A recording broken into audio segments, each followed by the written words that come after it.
My last few videos have been pretty controversial. Apparently people get triggered when you bring up race. So, with one last episode to go, I figure I'll just do another potentially controversial take. Since it's plain to see that her downfall is imminent, let's talk about what went wrong for Daenerys Targaryen.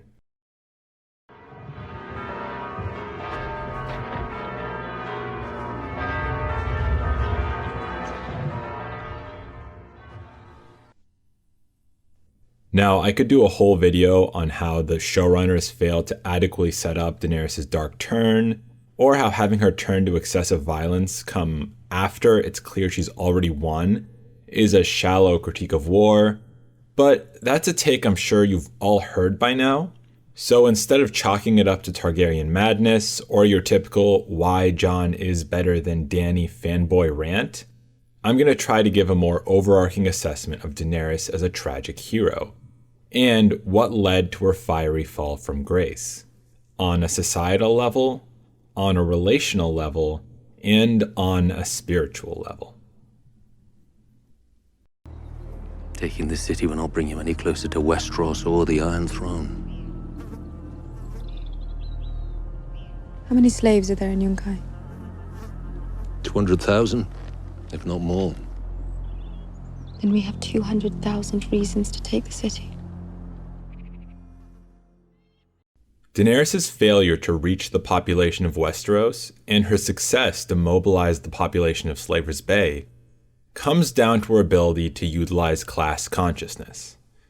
Having been sold off like property by her brother Viserys, Dany is deeply sympathetic to the issue of slavery, and thus leads a revolution against that system. So, when Dany wages war against the slavers of Astapor, Yunkai, and Meereen, it's not seen as a choice between masters or a queen, but between actual bondage and freedom. It's the real promise of liberation which enables Daenerys to mobilize the oppressed people of each slave city to rise up against their oppressors, a shared goal for a unified class. But while the lower class of each slave city define themselves in opposition to the upper class, Westeros is vast and its people are divided up into multiple populations by geography, kingdom, and religion. Though the lower class of Westeros are quite poor, they don't really have class consciousness. They don't see themselves as slaves and thus don't have the same aspirations for freedom as the people of Essos do. So, Dany struggles to frame her crusade in any material terms, and is instead forced to frame her conquest as a choice between Cersei, a corrupt tyrant renowned for her moral depravity, and herself, a foreign conqueror whose father was a mad tyrant, which isn't really an alternative that inspires revolution. Beyond that, her promises to improve the lives of the common people and establish stable rule are abstract at best and provide no motivation to the people she hopes to win to her cause. Hence why Dany's crusade is dependent mostly upon bringing soldiers from across the sea to fight a war in order to politically restructure a continent they have no stake in, a strategy which is good for nobody. Not even Daenerys herself. I saw them gathered around you. I saw the way they looked at you. I know that look. So many people have looked at me that way, but never here. Never on this side of the sea. The next place that Daenerys is pretty much always doomed in Westeros is her lack of strong personal relationships. And it's here that we're going to start to see her Shakespearean tragedy form. In Slaver's Bay, relationships were more straightforward. There were basically two classes, and Daenerys was able to turn one class against the other. So, she was able to mostly surround herself with freedmen and use Hizdar as her token upper-class representative. Yet, inevitably, her foreignness to the Giscari culture became a clear issue, and she came to realize that she wasn't truly at home. In Westeros, Dany starts off with several alliances, predicated not on camaraderie or a shared vision, but rather on a common enemy in Cersei Lannister. And what Daenerys starts to see when she goes north is that her alliances lack the true depth that that we see in the long-standing relationships that the Starks have. Despite Dany's heroic effort to defend the realm against the apocalypse, her time in the North serves as a reminder that everything about her, from her army to her dragons, is either alien to the Westerosi populace or carries a negative historical connotation. As such, Daenerys is unable to obtain the confidence of key people around her, setting off a domino effect of distrust.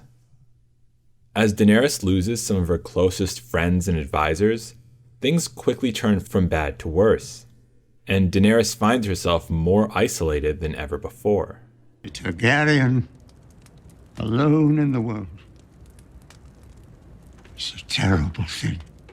Many have compared Daenerys to the second coming of Aegon the Conqueror, but while Aegon I had two sister wives that were loyal to him above all else, Daenerys has Jon and Tyrion, both of whom are divided in their loyalties and subsequently betray her for their families, deepening her sense of isolation. Long gone are the days in which she and Khal Drogo had only each other and trusted one another completely. The love Daenerys has in Westeros is for her incomplete, and it's from here that Daenerys starts to emulate the Mad King. Despite her attempts at building trust, Dany inherits her father's broken relationships. Just as Aerys II was paranoid of disloyalty from the Lord of Winterfell, Daenerys suffers an actual treason from the Lady of Winterfell. Just as Aerys feared being poisoned by those close to him, Dany is herself nearly poisoned by Varys. Just as Aerys feared that the Lords of the Realm were trying to set him aside and replace him with Prince Rhaegar, there is an actual conspiracy to replace Daenerys with Rhaegar's son. All of this calls back to the central Shakespearean tragedy of Daenerys Targaryen, which is not really about madness or depravity, but the conflict of forces within the character's soul, the disparity between two ambitions.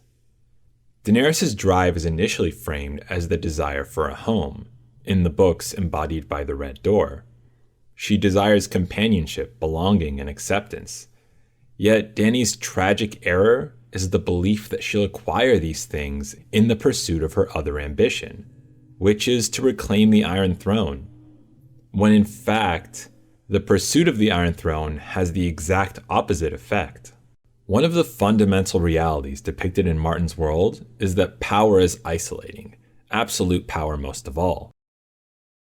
Because she's unable to unite fear and love in Westeros, Dany resigns herself to be feared, and the more feared she becomes, the more distrust she experiences, leading to further isolation.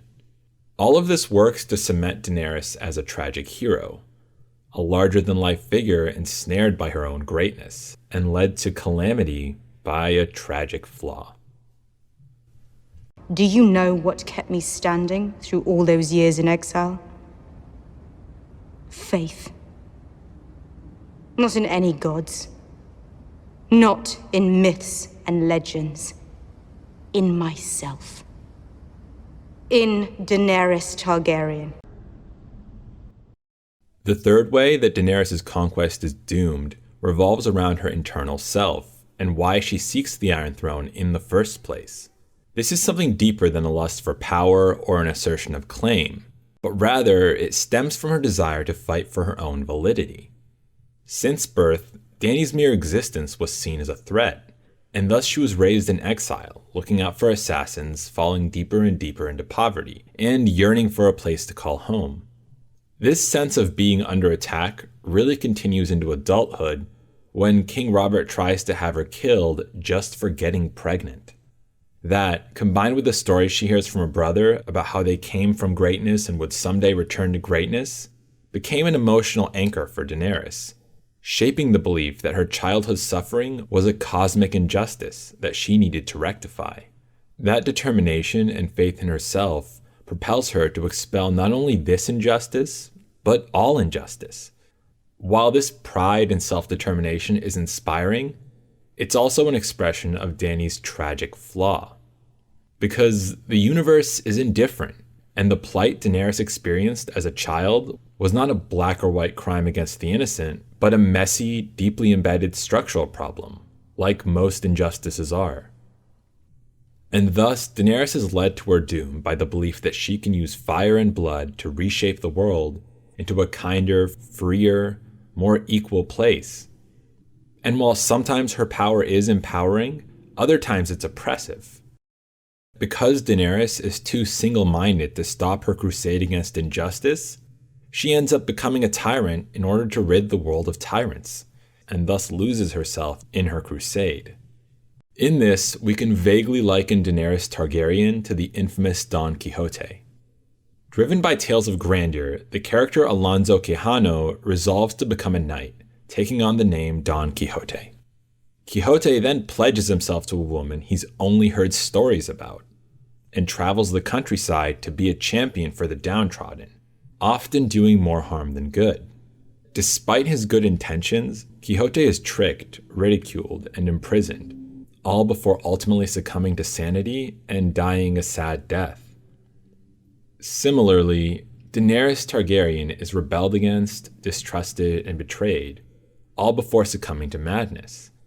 And though Don Quixote's endeavors are delusional, while Daenerys's have very real positive and negative effects on the world, when weighed against the sheer magnitude of the goals Dany sets for herself, even her great conquests take on a Quixote-esque air of madness and futility.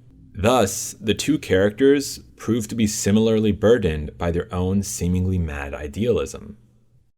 Yet, despite the madness of his endeavor, the character of Don Quixote does bring to the world a little bit of the virtue he was seemingly so delusional to believe in: heroism, justice, and determination in the face of defeat. Similarly, though Daenerys Targaryen may be defeated in the end, really, who would she have been without her idealism?